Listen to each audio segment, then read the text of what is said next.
अभय दुबे, लेकिन प्रधानमंत्री एक लिहाज से ठीक भी कह रहे हैं क्या? आप ही के प्रधानमंत्री मनमोहन सिंह ने कहा कि पूर्ण बहुमत हमारे पास होता तो देश कई ज्यादा गुना तरक्की करता, दहाई के आंकड़ों तक पहुंचा देते आर्थिक वृद्धि दर।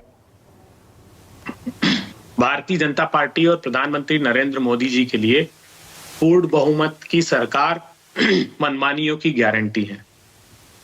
मैं गुरु प्रकाश जैसे विद्वान प्रवक्ता बिल्कुल पढ़कर नहीं आते। मोदी जी ने क्या कहा?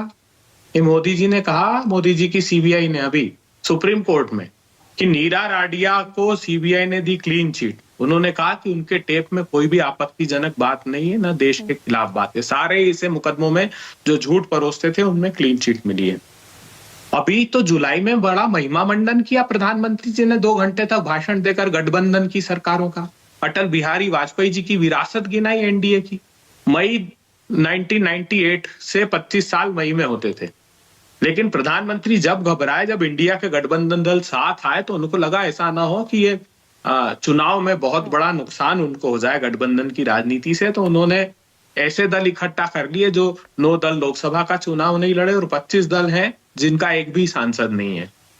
अब खैर आपने बता दिया, वैसे हरियाणा में, महाराष्ट्र में, असम में, पुदुचेरी में, गोवा में, मेघालय में, नागालैंड में, सब जगह ये गठबंधन की सरकार चला रहे हैं। और बेशर्मी की पराकाष्ठा देखिए, ये मेघालय में कर्नाट संगमा को गृह मंत्री जी और प्रधानमंत्री कहते थे हिंदुस्तान की सबसे भ्रष्ट सरकार, सबसे भ्रष्ट नेता। उसके साथ चुनाव के बाद गठबंधन करके सरकार बनाई। बर्नार्ड एन मराक, एक भारतीय जनता पार्टी का उपाध्यक्ष वहां का, वो किस चीज में पकड़ा है? वो उत्तर प्रदेश से उसकी गिरफ्तारी हुई। वो वेश्यालय चलाता था, ड्रग्स का कारोबार करता था, नाबालिग लड़कियां उसके यहां से गिरफ्तार हुई। उस गिरफ्तारी के बाद उसको उम्मीदवार बना दिया मेघालय से। अब जितने लोग, इनका गठबंधन की खासियत और खूबी देखिए, कैसा गठबंधन किया इन्होंने गठबंधन किया हेमंत बिस्वा शर्मा से, मुख्यमंत्री जो बनाए ना, इन्होंने जुलाई 2015 में उसके खिलाफ एक बुकलेट निकाली कि हेमंत बिस्वा शर्मा भीषणतम भ्रष्टाचार के आरोप में डूबा हुआ है, अमेरिका के लुई बर्जर केस में यह आरोपी है, और एक पुस्तक निकाली, अगस्त में शामिल कर दिया, वॉशिंग मशीन में डाला, सारे पाप धो लिए। इन्होंने कहा कि ये जो मुकुल रॉय है, ये इसको कहा कि भाग, वहां प्रेस कॉन्फ्रेंस ली एक किताब निकाल करके, कि बोले ये शारदा नारदा केस में इनके अकाउंटों में पैसे जा रहे हैं और भाग मुकुल भाग सीबीआई आ रही है।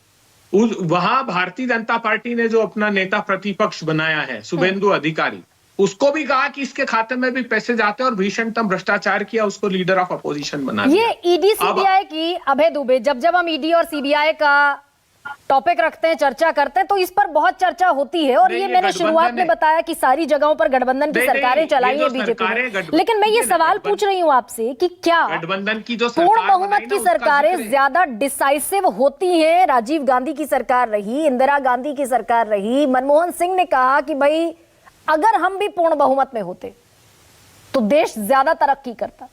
देखिए, नियत नेतृत्व और नीति का फर्क है।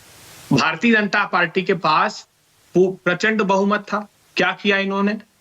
उठाकर देख लीजिए, किसी ने एक, मैं गुरु प्रकाश की इस बात से सहमत हूं कि इनके गठबंधन के जो दल हैं जिनका बिल्कुल अस्तित्व नहीं, वो आवाज भी नहीं उठाते। सबसे पहला निर्णय क्या लिया प्रधानमंत्री जी ने? पहला निर्णय था कि किसानों का बोनस बंद कर दो, जो 150 रुपए धान और गेहूं पर देते थे। सारे प्रांतों को निर्देश दिए, किसी एक गठबंधन दल ने आवाज उठाई? दूसरा निर्णय क्या लिया? एक के बाद एक 3 अध्यादेश लेकर आए जमीन हड़पने, और वो जमीन के अधिकार का कानून सबने मिलकर बनाया था। कांग्रेस पार्टी ने तो बनाया ही था, लेकिन सारे राजनीतिक दल, केसी त्यागी साहब गवाह इस बात के कि सब लोग सहमत थे। वो प्रधानमंत्री जी ने उखाड़ कर फेंक दिया, कोई बोला एक भी दल? कृषि के क्रूर काले कानून लाए, कोई बोला एक भी दल?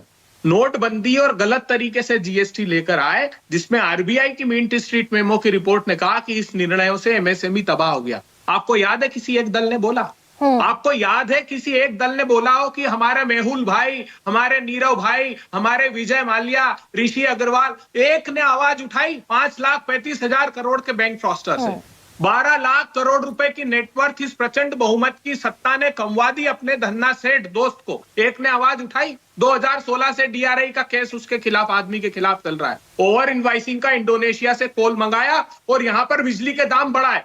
किसी एक ने नहीं, वो बोला आवाज उस अभय मुद्दे दुबे की आवाज सुनवाई नहीं होगी। उठाई या आवाज नहीं सुनी गई, दोनों ही बातें हो सकती है। ए के वाजपेयी ज्यादा बेहतर इसका जवाब दे सकते हैं।